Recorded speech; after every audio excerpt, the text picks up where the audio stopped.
All right, so this is chapter 11, section 5, and it's probability models. So our learning objective is to use probabilities to make fair decisions and analyze decisions. Our essential understanding is we can use probability models to analyze situations and make fair decisions. You don't have to write this down, but well, definitely worth mentioning. A fair game is a game in which all of the participants have an equal chance of winning. For example, 2 players take turns rolling a number cube. The first player gets a point if an odd number is rolled. The second player gets a point if an even number is rolled. Each player has the same probability of scoring a point on each roll. Similarly, a fair decision is based on choices that are equally likely to be chosen.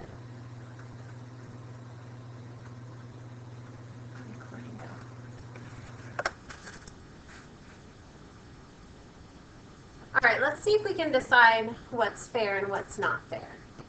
2 siblings are trying to decide who has to mow the lawn this weekend. They decide to race, and the winner does not have to mow the lawn. Is the result a fair decision? Explain. Crystal? No, because one of the siblings could be physically more better than the other. Right, because think about it. Even if they're twins, is it possible that identical twins can have different physical fitnesses? Yeah, so one or the other is going to have an advantage because you can't get identical physical fitnesses. If they're at the point where they're running and able to mow a lawn, then they're probably different levels of conditioning. So it is definitely not a fair decision to give the winner or not. But if they both agree on the things, yeah. No, still not fair. I think this is fair.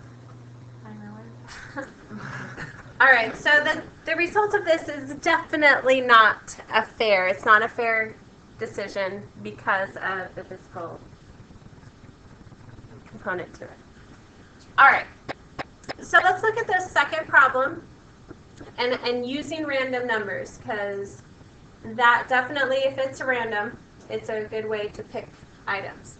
A coach wants to select 3 of her 15 basketball players at random to lead warm-ups before practice each week. The coach assigns each player a number from 1 to 15. How can the coach use the random number table, which is right here, to fairly choose the 3 players? So then step number 1 is to choose a line of digits, and this coach picked the first line. Step number 2 is read the digits from the random table in consecutive pairs until you get the numbers for 3 of the players. Skip numbers like 87 and 49 because they do not represent any of the 15 players. Also, ignore any duplicates that may occur. So if you're pairing them up, so it's 87, 49, 43, 97, 07, 20, 52, 59, 57, 04. So we're ignoring the ones that are not between 0, 1, and 15. 0, 1 like this. So we are only looking at these 15 players.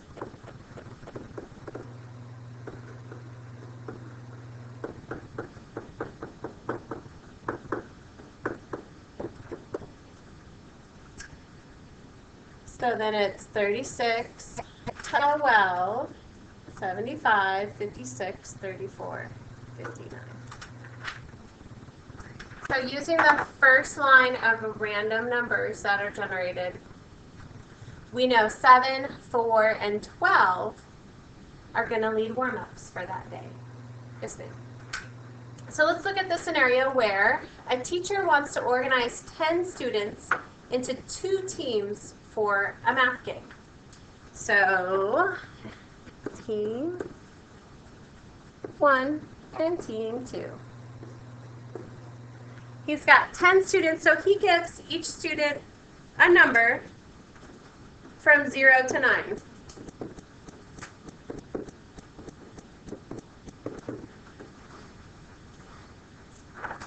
He uses the second line of digits from the random number table above to select the teams. He alternates the assigned teams as each student is chosen. Which numbers will be used to create team 1? So if I'm looking at this random numbers, what's my first number in the random number line 2? 1. So team 1 gets to be, guy 1 gets to be on team 1. The second one is 4, so 4 gets to be on team 2. The next one is 1, but we already put 1 on a team. The next one is, the next one is 6, so 6 gets put on team 1. And he's out of the running. The next one is 4. 4 is already on a team. The next one is 1. 1's already on a team. Then we have 5. 5 is not on a team, so he gets to be on team 2. Then we have 8. 8's on a team. Then we have 8 and 8. We already put 8 on the team. Then we have 2.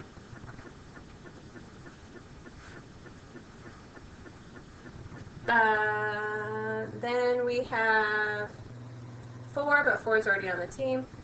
We have 9. 9 gets to be on team 1. 9 again. Then we have 7. 7's on team 2. Oh, we put 2 on team 2. So guess who gets to be on team 1? Hold on. We're missing 0 and 3. Okay. So we already did 7. 8 we already have. 2 we already have. 3 gets to be on team 1. So that leaves 0 on team 2. So which numbers will be used to create team 1? 1, 6, 8, 9, and 3. Do you guys think this is a fair way to determine the teams? Yes. All right, so it's not because Aaron's my friend, so I'm picking him to be on my team. Or, you know, Maddie's really good at math, so I'm picking her to be on my team. How did you, what was that, you were just putting it left to right, left to right, left to right, you weren't, there was no like, oh, 4 is good. Right, so I was just following each number, and if I hadn't already picked it, then it would go on whatever team its turn was. So I'm just alternating my teams. So team 1 had the first pick, team 2 had the second one, team 3 is the third. So you just alternate back and forth. All right, so let's look at this scenario. Suppose you're playing a board game for which you must roll a 6 on a number cube before you're able to move your game piece from start. Describe a simulation you can use to predict the number of times you would expect to have to roll the number cube before you can move from start. And my suggestion is we use the table from the previous page to do this. So we decided that because these random numbers have a 7, 8, and 9 in it, that it's not a good simulation for our rolling of the dice. So we went to random integer generator, and we asked it to generate 50 integers between 1 and 6, and then we counted how many times a 6 occurred. And we think that this is a fair simulation of this problem. So we can write that. We can write on random.org when we put it in the words. Okay, so now let's use it and bring our samples into the probability land. Okay, so let's look at problem 4. A pharmaceutical company is testing the effectiveness of a new drug for asthma patients. Out of 160 volunteers who suffer from asthma, so if you look, 80 are given the drug and 80 are given a placebo. So there's 160 total. 80 have the drug and 80 have the placebo, which has no active ingredients. After 2 weeks, the volunteers are asked if they noticed improvement, so improve and not improve, in their asthma symptoms. The results of the survey are shown in the contingency table. Oh, hey, hello, contingency table. What is the probability that a volunteer reported noticeable improvement in symptoms given that he received the test drug? So we want probability of improvement given he took the drug. So you wanted to know the number of volunteers who improved, which is 67, because they received the drug and improved, divided by the number of people who received the drug, which is 80. So 83%. What is the probability that a volunteer received the placebo given that he did not report a noticeable improvement in symptoms? The second column of data shows the total number of volunteers who did not report improvements in symptoms, 69 total. The second row represents the total number of volunteers who received a placebo. So that is 56 out of 69. 56 received the placebo, did not improve out of 69 total who received the placebo, and that's 81%. So now that we got the numbers, we're going to do a little analysis. The pharmaceutical company decides to produce and distribute this drug. The drug is marketed as an effective way to improve symptoms of asthma. Based on the results of the test, did the company make a good decision, and explain? The probabilities calculated above show that about 8 out of 10 people who are given the drug experienced improvement in symptoms. Also, about 7 out of 10 who received the placebo did not experience improvement in symptoms. Based on this study, the new drug appears to be effective at treating asthma symptoms. The company made a good decision. So you had a large number of people improve, and you had the people who took the placebo, which had no active ingredients, you had a large number who did not improve. So because of those two items together, you can say that this is a good drug and we should produce it. All right, so let's look at this other drug that this company is looking at. And we are going to decide, should the company produce and distribute the new drug? And explain. So we're going to take a look at these numbers again. So we want the probability of improvement given the drug.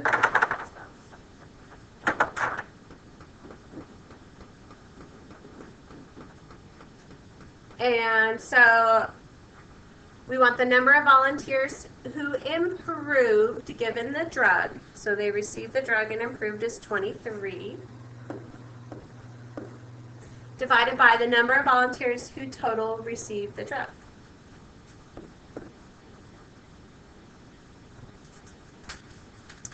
Sorry, not 100%. Only 50 received the drug. 50 received placebos.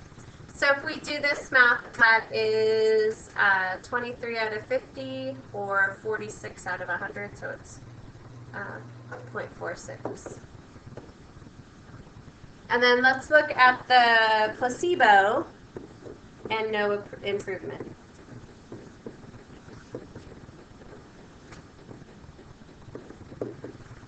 So we want the number who reported no improvement divided by the amount that received. Hold on. Let's look at it.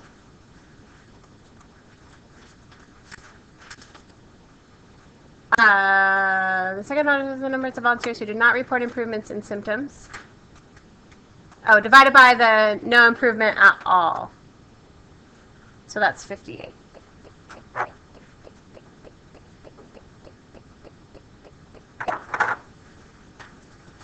And I can't mental math this one, so I'm going to do 31. 58. It's 53.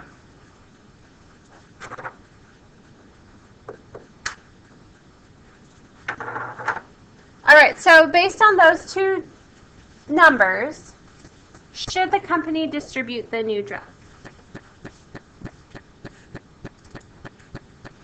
All right, because this is not a majority of people showing improvement, 46%, this would not be a good drug to distribute.